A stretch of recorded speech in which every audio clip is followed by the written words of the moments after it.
Yep. My name is CJ. This is CJ Knows Tech, where I love to talk tech, sneakers, and anything creative. 6 months. It's been 6 months. It has been 6 months. Now today, we're gonna talk about the iPhone X. This is probably the most misunderstood device in a long time. Why do I say that the iPhone X is the most misunderstood smartphone to date? There's a big reason to that, and a big part of it is Apple and the way that they brought it to the forefront. Now, Apple knew that the 10-year anniversary was coming up. You had to, it's 10 years. How do you not know?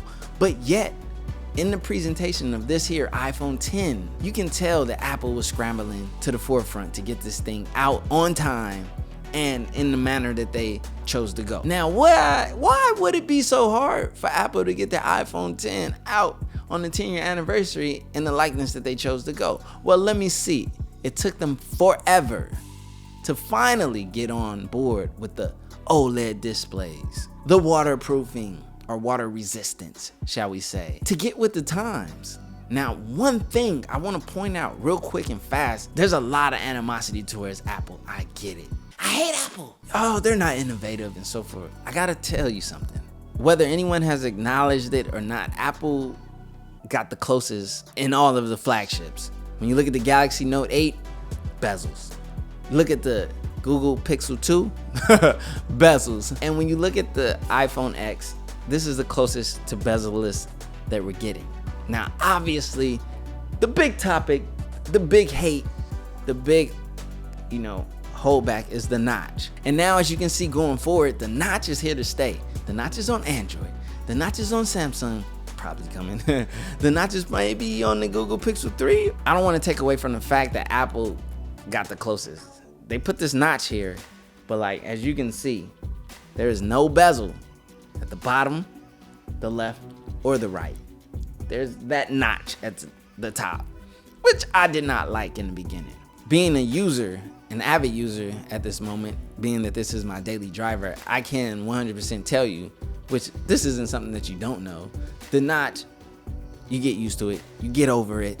The notch is get overable. Yeah, I made up my own word, shut up. If you're worried about, I want to stretch my video and so forth, and then the notch is going to be there. Yes, it's going to be there, but why stretch your video? The ratio of screens today is tall and wide screen. All video content is not made to the aspect ratios of these displays. So when you stretch your video, you're losing information on top, bottom, left, and right. So it makes sense to just watch the video in its proper resolution on your tall, non-proper ratio. You know what I mean? On my Galaxy Note 8, I did the same thing because I realized even when I stretched it to all 6.3 inches of display, I lost information top and bottom. So the whole idea of the notch is going to get in the way. If you're smart, you just don't stretch the video. Now, if you want a bigger screen, hey, iPhone X Plus is coming. So now I just want to continue on the idea of this device being misunderstood. It was mislaunched. That's the whole thing.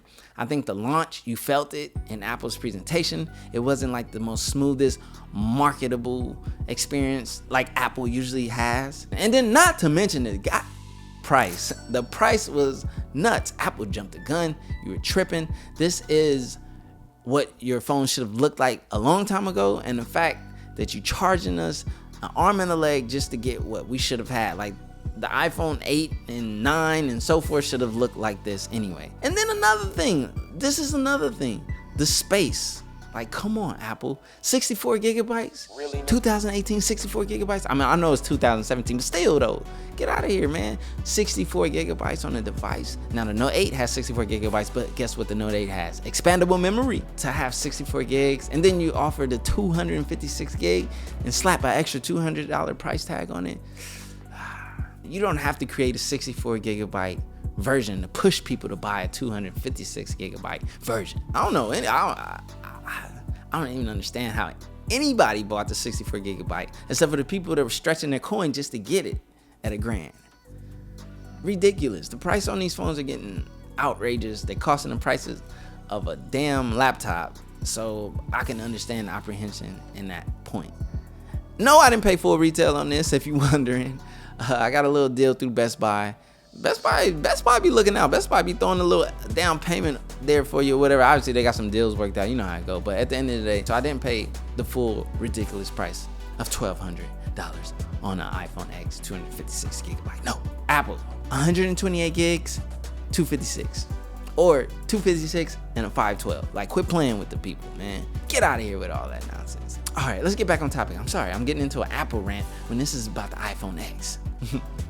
Now, the iPhone X is very misunderstood. This is a great device. Hey, look, shut up. It's a great phone. It's a great smartphone. And Apple did good on it. Now, yeah, iOS 11, like I said, they rushed the iPhone X. So iOS 11, I don't think was ready and built for the iPhone 10. I think the iPhone 10 and iOS 11, they weren't built in unison, or there was areas for bugs. Why? They rushed this device. The device should have came out in 2018, to be totally honest, but I get it. They had to meet the 10-year anniversary. It's like all of a sudden they were like, oh wait, it was 10 years since Steve Jobs made this? Wait a minute. Oh, get out your books. Oh my God. Wait, forget about the iPhone 8. God damn it, the iPhone 8 is done and ready, and we thought. It's like as if they scrambled at the last minute, which is why I say this device didn't get its proper due respect. It didn't honor the 10 years the way that it should have, but it is misunderstood because it actually, as a device, is a great device. It's smooth as butter. It's super smooth. The experience on it is 8.1. It's the typical iOS ecosystem smooth experience. Yes, there's a few hiccups here and there, but the reason why I'm probably more tolerable than these snobby, typical Apple users, but I would never put a phone in my back pocket. I mean, who does that? Or chronic Apple users, is because I've used Android. A little hiccup here and there, it's not the end of the world, people. I've seen some Apple users ranting though on iOS 11 and tearing it to shreds and getting all bent out of shape because their iOS isn't as smooth as it's known for. But in due time, you already know Apple better get iOS on point to run as smooth as it should on a beast of a device as this iPhone X is. You know what I mean?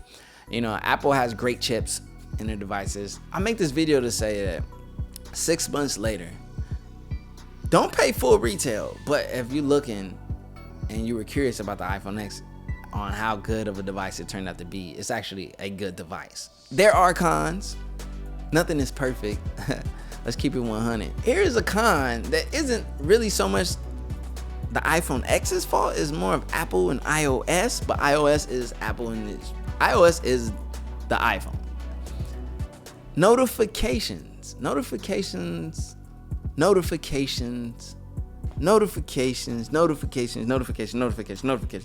come on, Apple. Like, come on. Android has notifications. They got it down packed. It's A1. You grab an Android device, look at how their notifications work, and bite out of it because you need to. Nitpicks at this device are gonna be slim to none. I'm gonna let you know that now. It's just little small petty things and so forth, like the lack of a headphone jack. I'm okay with Bluetooth audio. I can deal with it, so it's not a big deal. The headphone jack can go away. I guess I can say that.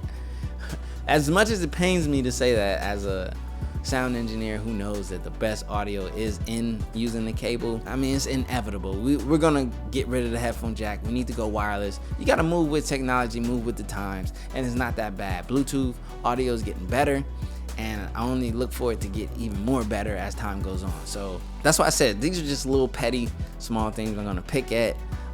There's no S Pen with the iPhone X. I missed the S Pen. I think the S Pen or a stylus or whatever you want to call it, I think more flagship phones should incorporate that.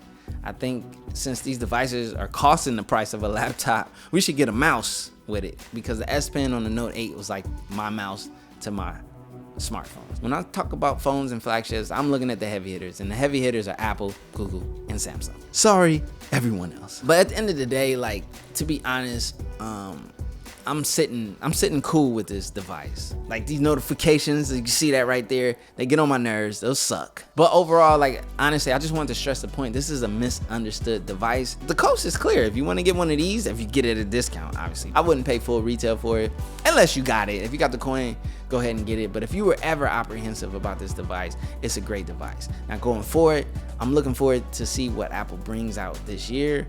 as far as their new whatever iPhone X Plus and this size model. Also, another plus I want to say, this is a device I didn't realize in the era of the large phone, of the big screens and so forth. Like, this is still a big screen in here, but the size and form factor makes sense. What Apple did with getting a big screen into a small form factor, I didn't even realize how much I like and appreciate a smaller form factor until I got this one. I've been rocking big phones since the iPhone 6 Plus, which was Apple's first attempt finally getting a big phone, and then into the Huawei 6P, into the Galaxy Note 8, and then into the iPhone X, which is a smaller, more form-fitted device. I like it.